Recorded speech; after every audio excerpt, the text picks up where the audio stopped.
Well, great. Welcome, everyone. Thank you. My name is Jason Bell, Executive Managing Director for NG Impact. NG Impact is a global strategy advisory business within NG Group. We welcome you here today on behalf of the business, accelerated to really make this happen.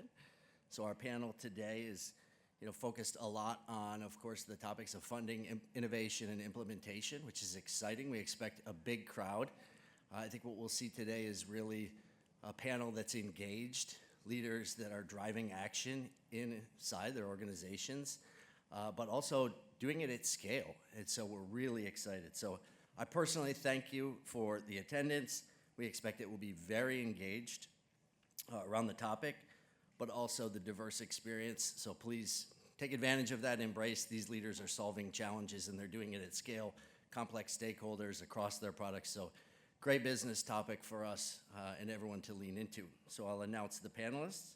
We have Helen Davis, Senior Vice President and Head of Operations for Kraft Heinz.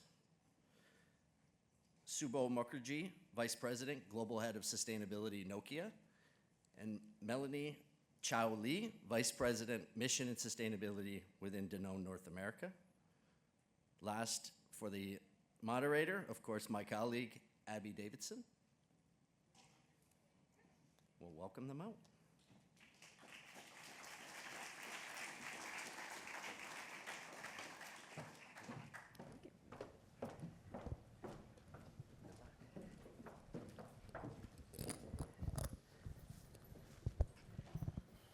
Good afternoon. Decarbonizing at speed and scale for organizations is essential for them to hit their sustainability targets and indeed for the world to stay on track toward a livable planet. For corporations, that means a comprehensive strategy that secures buy-in from the board level to the site level. And for manufacturing and industrial companies and technology companies to decarbonize operations, that means moving beyond pilot projects at single sites to a portfolio level approach that ultimately becomes an enterprise-wide decarbonization plan. And to do that, we need funding. We need funding, we need incentives, and we need innovative as-a-service models that indeed are out there. So the question is, how do you secure those, and how do you put it all together to drive decarbonization at scale? I'm going to start by asking Helen to talk about Kraft Heinz' overall decarbonization program at the enterprise level. You have ambitious decarbonization targets, cutting Scope 1 and 2 in half by 2030 against a 2021 baseline, and achieving net zero by 2050. So can you tell us some of the key priorities and areas of focus for Kraft Heinz' decarbonization plan? Great. Yeah, no, it's a great question because, and I'll go into a little bit of detail here, right? I think the first thing that we try to do is, I always say, be brilliant at the basics. And people may think that's not very sexy, but it is very important because you can fund some of your initiatives through being brilliant at the basics. What does that mean? It means really reducing waste, reducing steam leaks, air leaks, water leaks, but also regular waste like raw material waste. So we start there first. And the second thing that we do is we really try to look outside in. Where can we learn from other industries? So we are part of the Better Climate Challenge, which talks about better buildings, which we can benchmark with other industries. We are also part of the Renewable Collaborative Thermal Collaborative as well, where we can share industry technologies and what others are using and the challenges that they face. And last but not least, on the third side for bringing outside in is really looking at our external partnerships and seeing what can we learn from them. Like NG is one of our external partners, and we've learned so much from them. And from that, we continuously update our ESG playbook.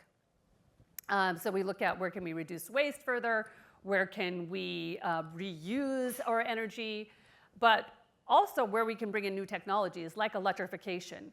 And that's where the challenge comes in, because electrification requires a lot of cost, but it's the right thing to do.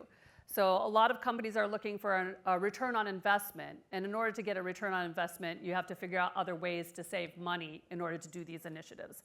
The second challenge comes in is when we look at our entire value chain, the carbon emissions coming from my own internal factories are not as great as those coming from my external factories and my suppliers. So it's important that we as Kraft Heinz set the tone and set the example of what technologies we want to bring in and how can we work collaboratively with our external partners to make sure those are getting replicated through the system. And I think the third area when we're looking at electrification is really to partner with our local providers, right? Are they ready? Is our infrastructure ready where our factories are today to be able to electrify, right? So that's something that's work in progress for us, and I'll talk about how in some further questions about how we get that ROI and how we work differently to make sure that we're getting a return on our investment. Fantastic. And Subo, same question to you. So at Nokia, what are the key priorities for decarbonization, and how are you focusing on decarbonizing going forward? Yeah, thank you. At Nokia, we believe that there is no green without digital. But the challenge in this world, as we all know, is digital itself is not green as yet. 5% of world's electricity is consumed in the information communication technology industry. 2% of GHG emission is from this industry. Every time you are uploading that video or texting, my scope 3 emissions going up, so please don't do it. No, please do it. It's bad for business otherwise. So 95% of Nokia's emission comes from category 11 scope 3. So the use of our products in our customers' network. Every time you use a mobile phone, every time you use your home broadband, every time your office IP and optical connectivity goes up, or you're accessing a data center, chances are that it's going through Nokia's networks. 30%, more than 30% of the world's networks are made by us.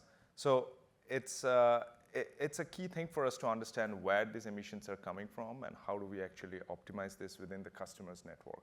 So the biggest focus, obviously, hence, is in product design. So what we call as the design for sustainability is embedded in our 4 business lines.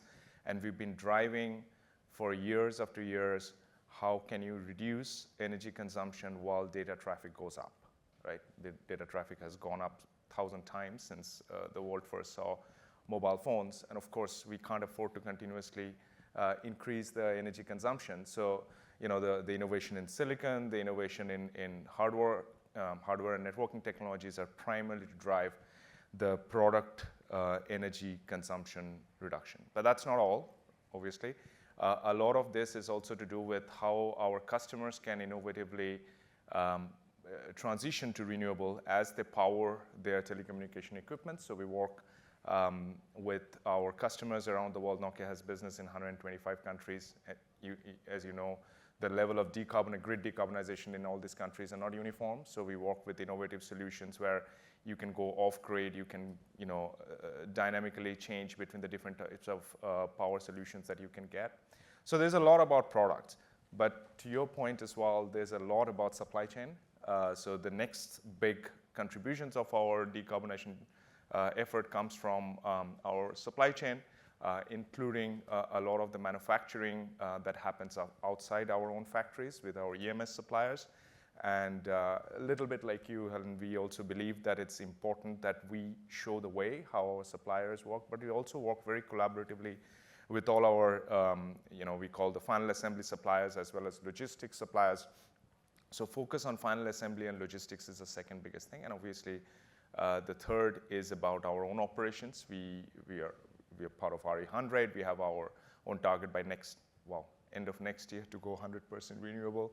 And we're almost there. We are at 87% target by end of this year. But the target is moving because the challenge is increasing. So we want to make sure that we are also decarbonizing our own operations fast, as fast as we can. Yeah, indeed, that challenge, especially around category 11 for you, and thinking about not only how to actually have customers uptake solutions, but also how to have those count in terms of the accounting process of it. That's right. And our team's done a lot of thinking on the carbon impact of video streaming as well, and a lot of research and writing on that with some of our partners. So really timely topic. Melanie, moving over to you. So let's talk about Danone's decarbonization priorities. Yeah, so just some context here. Danone globally has over 130 factories across 35 regions, so lots of different plants within our Scope 1 and 2 work. But just setting the stage more broadly, we as a company at the group level are committed to Science-Based Targets Initiative, 1.5 by 2030, including FLAG. So like both of the panelists mentioned, the entire scopes that we're looking at is huge. And when we look across our baseline, right, Scope 1 and 2 is roughly about 5%, the rest being Scope 3. And within Scope 1, we actually have even a higher reduction there with our SBTI goal than some of our other Scope 3 commitments. So we have a minus 47% reduction goal globally. As of late last year, we were at minus 21%, so we're almost halfway there, but we still have the rest of the decade to go. And as a part of that work, we also have, like Subo mentioned, 100% renewable electricity goal as well, and we are roughly 3/4 of the way there globally, with 100% in North America. And so to do all of this work, it's massive cross-coordination. I was trying to think ahead of, what are the things that I think have really helped us succeed. I think one is governance and leadership from the top. The way that we look at our Scope 1 decarbonization work is it's fully embedded at our leadership level. It's actually led by our Chief Operations Officer globally through a both commercial and impact sustainability program called Refuel, which has both decarbonization goals as well as productivity goals. And I think that that dual integration of both business needs, planet needs has helped us move and progress, even though we still have a long way to go. And just one other component that I'll mention is, so I represent North America. We as a global company do quite a bit at the global, local integration level. So our policies and our overall benchmarks are set at the global level, but truly the integration on the ground, what are we doing in the 13 factories in North America, is run through my team as well as the local manufacturing and procurement teams. So really finding that coordination, I think, is key in what many of you probably know is very complex matrixed environments in various multinational setups. Absolutely. So now that we've talked about the broad goals and objectives and some of the challenges of each of these sustainability efforts at each company, we want to get to the more specifics around cost and risk and balancing those. So Helen, what financial strategies and risk management practices has Kraft Heinz put into place to support the long-term investments needed to decarbonize? It's a great question, and we just recently rolled out our 10-year strategy. This is the first for us at Kraft Heinz, and our ESG strategy has that same glide path and integrates into our 10-year strategy. It's part of our growth plan. As part of that, we need to make sure that we have the right capital investments when it comes to ESG. So we integrate our technical specifications with our ESG goals, right? So it needs to make sure that it's aligned. Also, we do manufacturing capital assessments as well, readiness assessments, to ensure that our targets are kept in mind as we bring in these new technologies. The second area of this, of our approach, is really around what we call agile at scale.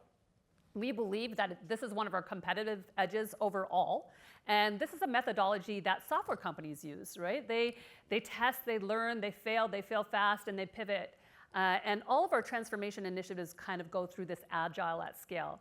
We use a lot of our digital technologies to understand our waste through this process, but we also are doing automation and these technologies that we're bringing in through this process, this agile at scale process. That process gets reported out every quarter to senior leadership so that we can remove barriers. And it's the real servant leadership approach to understand what do we need to do differently, where does our teams need help, what are the roadblocks getting in the way so that we can move faster. And I think the third area, which is very important, I have to give props to my government affairs team. They're constantly looking at tax incentives, local incentives, national incentives, bringing us into the fold. And we've gone a long way with that. And we'll talk a little bit later about some of the awards that we have received and how that's helped us drive our initiatives forward. But I think that partnership between government affairs and supply chain operations is very important because we hold hands to make sure that we're meeting our ESG goals. Fantastic. Subo, as you think about the balance between cost and risk, talk about the nuances in your sector that might make that balance more challenging. Of course, all of us have heard about the increased power demand due to AI-driven growth. That would be one. But if you could talk a bit about those nuances and what that means for you at Nokia as you balance cost and risk in driving decarbonization. Yeah, at the outset, I'll say we haven't solved the equation, so this is work in progress.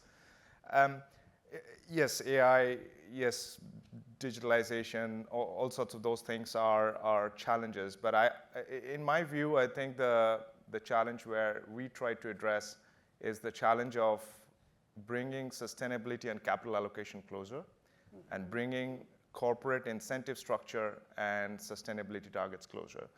I'm a strong proponent of, if this is a starting point, then there is hopefully a pathway to bring, cost and risks into product design and supply chain together. So on the incentive structure over the last 2 years, we have worked a way by which all of Nokia's employees have their long-term incentive, 10% of that tied to our what we call as the net zero roadmap. You can call it climate transition plan. 20% of our management's incentive is tied to a variety of ESG metrics, and climate being one part of it. We are starting to see the implications of that. The management metrics to ESG has been there for quite some time.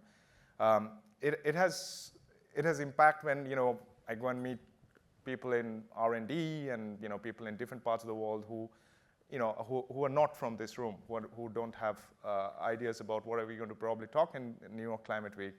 They get it. They get that there is something that they must be able to do that can either help in product design or in supply chain or in own operations. So I think that's a positive step in the direction of managing cost and risks. Of course, externally to our company, there is many things happening. Before, obviously, the recent the developments in generative AI, there has always been, as I mentioned before, a huge growth in data traffic.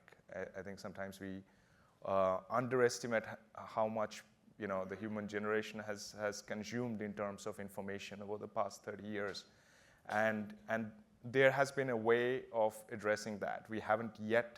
The world hasn't yet solved that problem for AI. And there's a lot of work happening in that perspective. In the near term, the way we are thinking about it is we are obviously network providers to many of the AI-first companies who are the web scalers. So we are looking at ways by which innovative heat management at data centers can work. We are looking at innovative ways of LLM trainings and things like that can try to address the power consumption. As I said, it's not solved yet. We are seeing this in the early phase of the journey. But the other big thing for us is, Nokia spends roughly about 4.5 billion euros every year on R&D.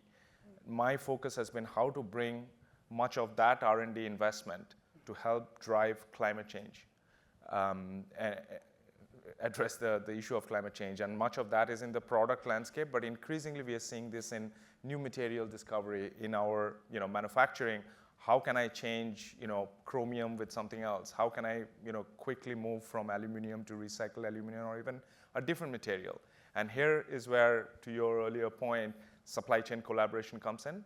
We are not the only company on earth who is looking at changing aluminum. Apple is trying to do that on their watch and phone. It's aluminum after all. So the more and more producers like us are going to drive for this, there's going to be an ecosystem development. Prices are going to go down. Consumers are going to find better value at lower cost. And that's what we all need to drive for, where we need to build this ecosystem. No one company can build this by themselves, I believe. Yeah, without question. So Melanie, let's talk about Danone and how you've balanced cost and risk as you embed decarbonization in the business. Yeah, so it's not easy. I think if it was, we'd all be in a different place. But I think echoing some of the other thoughts, so one of the biggest changes we made a few years ago was that we embedded the delivery of our Danone Impact Journey, so that's our entire ESG roadmap, into our financial value creation. So it is fundamentally built into how we track our growth roadmap as a company and the incentive structures of all of our employees. I think that that's a really meaningful way in terms of how you shift behaviors and how we shift the work that gets done. And in terms of how we think about finances overall for the company. I think something that supplements that is really a shift that we've been making in terms of how do you think about a business case for decarbonization. It's not how do you think about traditional X month of payback for CapEx, right? There's a lot more complexity involved. All of a sudden, it's not just about your own manufacturing. You're thinking about other value chain players who may be able to help you from a community benefits perspective in terms of that decarbonization. So we've really expanded how we think about business cases. We do have an internal price for carbon globally. We also look beyond, obviously we have our financials, but we also are looking very heavily at how do you balance the opportunities and risks tied to feasibility, implementation. These are very long-term investments that we're making at the plant level. Sometimes they're 10, 20, 30 years. So you really have to think in a different way, I think, that we're used to. And then lastly, on how do you balance value, right? There's obviously value from a dollar's perspective, but we look at what does this get us in terms of our SBTI commitment? What does this get us in terms of some of our broader energy efficiency commitments? And how do we size the value of that against maybe some of the costs that might be incurred? And I think some other elements that balance those costs are innovative procurement. So looking at different mechanisms for how we engage our partners across our plants. So, ENGIE, for example, is one of our strategic partners. We have a JDA with ENGIE that helps us understand what is the roadmap that we want to have across our factories. We also have energy as a service providers. And we also have ways that we're looking at external financing, both at the state level, local country, federal level, that can really help supplement some of the on-costs that we might have if we decide to go through our own CapEx routes. Yeah, so thinking about how to deploy CapEx with a link to decarbonization targets and then embedded in a broader lens of value creation that's expanded beyond a typical ROI lens. Exactly. And then thinking about how you do that across the business and across the value chain. Thinking, as Subo said, about working across the ecosystem to drive decarbonization, and then for Helen, embedding into getting the basics strong and then embedding into business practices, agile business practices, and other operational processes. So it's really exciting to see all of the steps you're taking to embed into core business, from product development to operations to working along the value chain. So building on cost and risk, I want to drill down now into CapEx and implementation partnerships. So thinking about how to leverage and optimize implementation partnerships to deploy both CapEx and as-a-service models while leveraging available funding options that do exist externally, as well as incentives. So Helen, what have been some of the advantages or trade-offs when deploying CapEx and as-a-service models for Kraft Heinz, and given your recent award of government funding, how is that impacting your long-term decarbonization plans? So if you haven't heard, Kraft Heinz just recently was awarded $170 million from the Department of Energy. Now, that's not really an award yet, right? We don't get that money in hand. We actually have to hit our milestones. So we do have to work with the Department of Energy and show that we're hitting those milestones in order to get that reimbursement. But that's one of the ways that really helps us. Now, how did we approach that? It was really interesting because there was an 8-week submission timeline. So week 1, we, in all honesty, sat around going, okay, what are we going to do?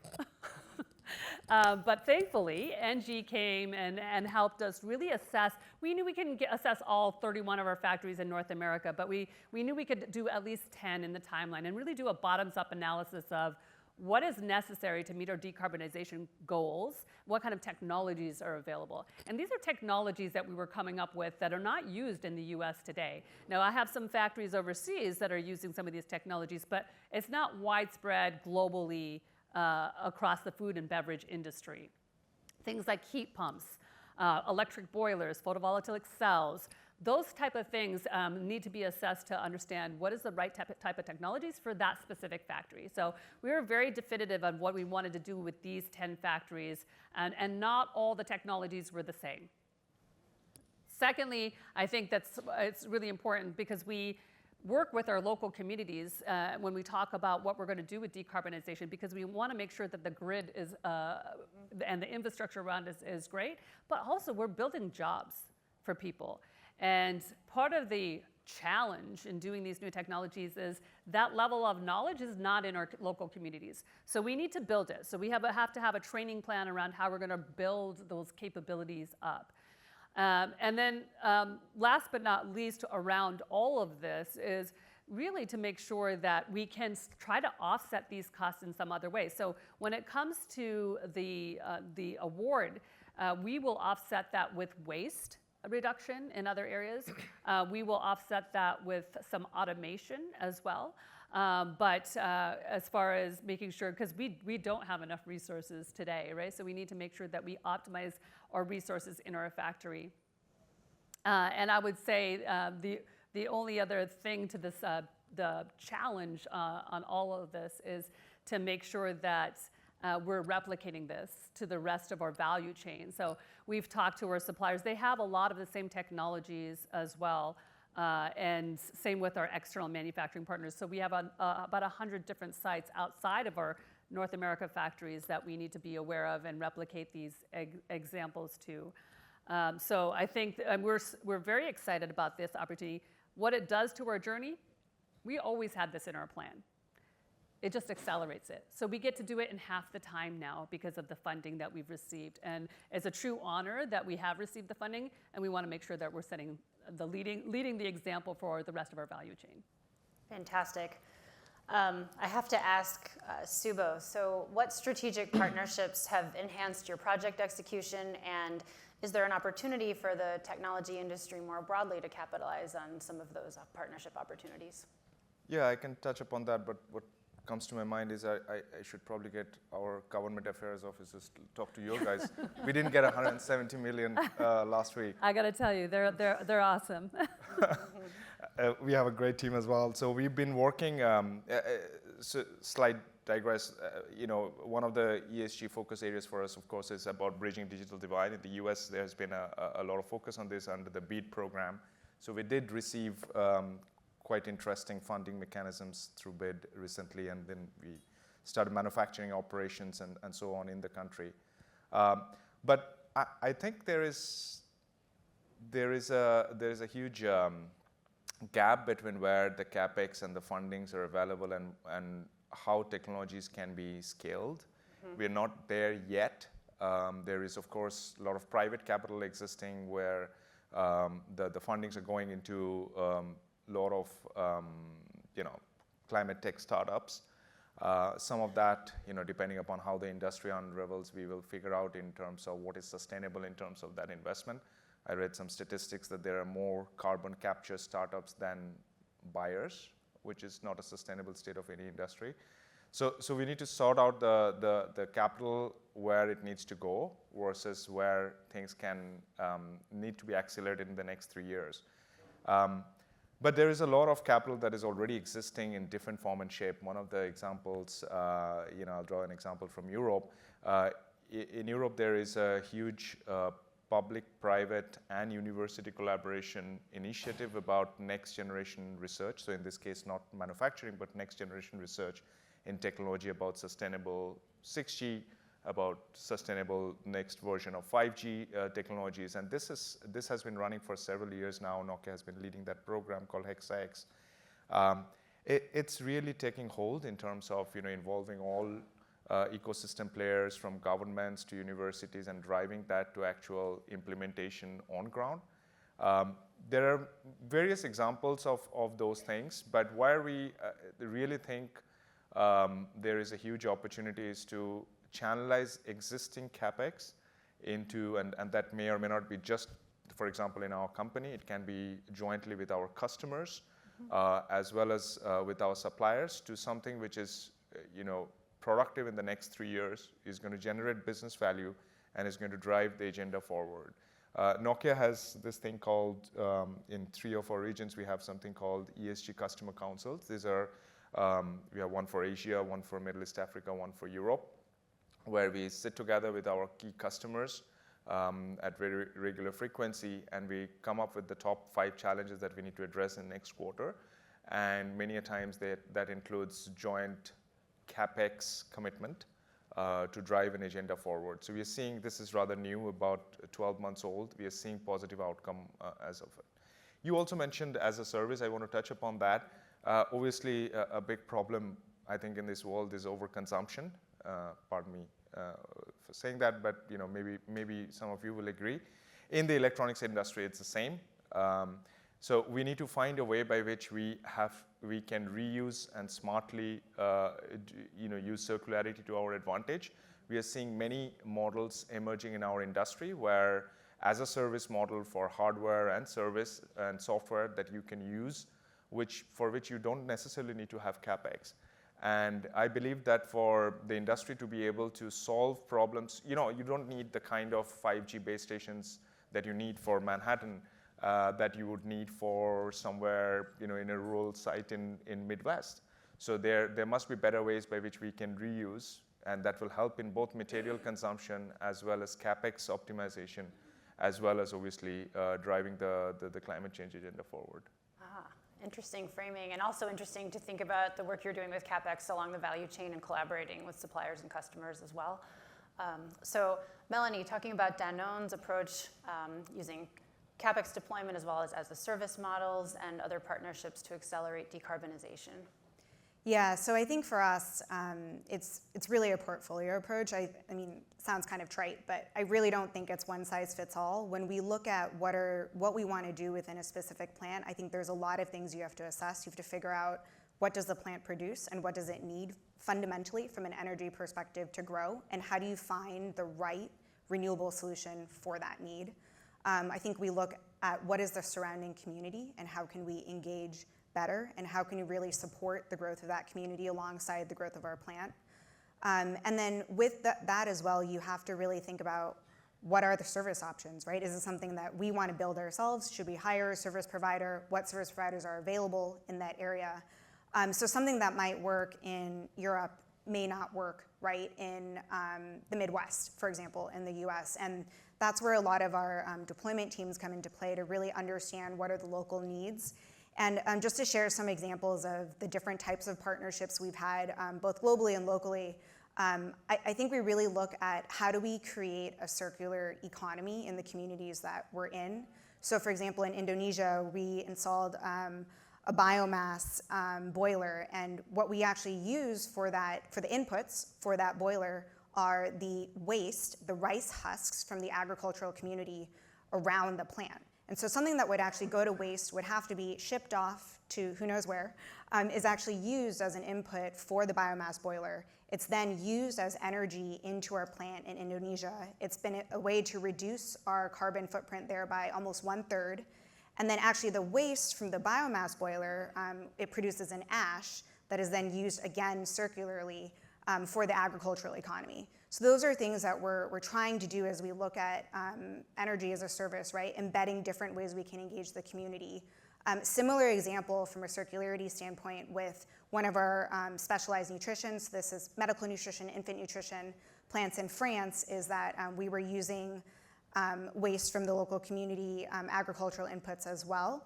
And as a part of that plant, we were able to engage ENGIE as a technical provider for that work, and then also leverage local incentives from the French government. So really combining the different levers that we can pull within each region and what makes sense for that environment. And then completely different example here, really on US soil. So we're 100% renewable electricity. This is done through PPAs and RECs across our factories. And one of the things we're really proud of is we have a 12-year long-term PPA in Texas that allows us to really look at long-term supply for our 2 plants in Texas at the right price, and also benefiting the local community alongside, because it's done through a local plant in the area. And so I think by combining some of those different elements, we find different answers. I don't know all the answers yet, but that's been a way for us to really figure out how to move quickly with the different plants that we're making changes in. That's a great framing and a great set of examples across the portfolio, and really bringing a portfolio approach from circularity to as-a-service models to other opportunities to deploy CapEx. And I think the takeaway that I'm taking from all of these comments here is that CapEx is often cited as a significant barrier to investing in decarbonization, but there are so many options out there, from federal opportunities under the Inflation Reduction Act, which has deployed $56 billion to date, including $6 billion in cost share under the IDP, and it's just getting started, to state-level incentives, to incentives in other countries, to working along the value chain to deploy CapEx, as Subo has described. And then the portfolio approach, I love the circularity example, of course, where you're able to use waste, agricultural waste, to then fuel a biomass boiler in a factory and then use the ash to then bring it back to the farm. So those types of examples, I think we need to think creatively, and we need to not let the idea of, oh no, we're not going to spend CapEx, not stop us. We can't afford to have that stop us. We have 5 years to 2030. And so leveraging the incentives that are out there and the partnerships and being creative, I think, is really important. So I want to ask each of you one question. So I'll go down the line. What advice would you give to companies who are thinking about balancing trade-offs between CapEx and as a service and working to find what works for them? Yeah, I think first it's all about partnerships. Partnerships internally in your company and partnerships externally with your company. For us, it's really, and Melanie and I were talking earlier, like how are we set up? We have a North America SteerCo that involves finance, procurement, operations, R&D, so that we meet on these things on a monthly basis. But there's also an upper level executive team that's looking at this as well, that sees this on a monthly basis. I think it's important to have that support of, again, removing barriers and making sure that we're meeting the glide path and our goals that we've set out. And the external partnerships are very important as well. We don't have all the answers, as Melanie said, right? Like, we're just kind of working on finding those answers. So understanding what kind of technologies we need to bring into our facilities. I mean, Kraft Heinz has a lot of different technical platforms. We make frozen, we make soup, we make marshmallows, we make candy, and people don't really know that, or breadth of our portfolio. So that requires a different look when it comes to technology. So having partners like NG and some of our other equipment manufacturers come in and help us assess exactly what's necessary at our factories, and make sure that we're setting the timeline and the learnings and the development of our people to be able to implement those technologies is very important. That's great. And one comment on this before we go to Subo, I think that it's important to underscore the risk of not aligning CapEx with a decarbonization lens, right? Because then you might be making an investment based on something that's cheaper today or just straight financially cheaper, but is a 30-year investment in an asset that doesn't keep you on track for your goals. And then 5 years or 2 years down the line, you're faced with this challenge of, uh-oh, do we change something out well before the end of life, or do we go off track on our targets? So bringing those lenses together is absolutely critical in thinking about how we make overall CapEx investments and whether the company makes them or there are opportunities for funding outside. Subo, what advice would you give? Well, I echo on the partnership, but I want to add another angle to it, which is, look for innovative ways for business case. We all know in this room that one of the biggest challenge to mobilize CapEx towards climate change related activities is, the business case. Not always it's very clear. Earlier this year, Nokia announced its net zero 2040 target, accelerating by 10 years, and we have a target to get to the near term 2030 complete decarbonization of our own operations, scope 1 and 2. And of course, as you can imagine, since that day, I've been going around to find the business case of how do we accelerate this. Of course, it's not me alone. There are hundreds of people who are working in this organization. And to give you a practical example, sometimes in our companies, many things are happening. People don't just connect it to climate change related costs, right? Earlier this year, there was a massive heat wave in a lot of countries, including in India. India is a big operation for us. India is going through world's fastest 5G rollout. It essentially meant that because of plus 40 degrees Celsius temperature consistently, we could not have had our service engineers work 3 shifts a day to be able to put those networks up there. So, over a period of time, I was discussing with the team members in India. We realized we have a 30% productivity gap. Until we put the base stations up, we don't get paid from our customers. So there was a business loss. But that cost, and I can't disclose the financial, it's a substantial cost. That cost is not connected to climate cost.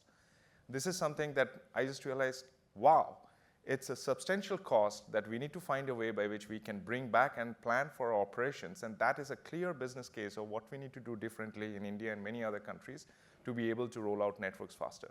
What I'm trying to say is these exist within, these are low-hanging fruits existing within our own companies and value chain. And maybe that's one of the things we could do in near term. Great.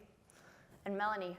Yeah, and I think piggybacking off of that, Subo, one of the things that we're trying to do is just shift the language we use, right? So is it really a trade-off, or is there an opportunity that we didn't think about? It's really hard, I'll just be honest, but I think that has really helped us unlock the creative questioning to figure out what is the right business case, how do we put these holistic inputs in, how do we get individuals, no matter where they are in the company, right? Senior leader all the way down to folks in the plant that are working on the day shifts, to think about creatively, how do we get both of the wins, right? We have to grow our company, that's an imperative, but we also need to make sure that we're not making the planet a worse place through our growth. And so I think by really bringing a different philosophy, bringing that creative questioning, that's been one way to more at the high level help us unlock some of those areas, and hopefully will get us a few steps further than we would have otherwise. Thank you. Please join me in thanking all of our panelists. I hope you're walking away with some very tangible examples today. Thank you. Thanks all.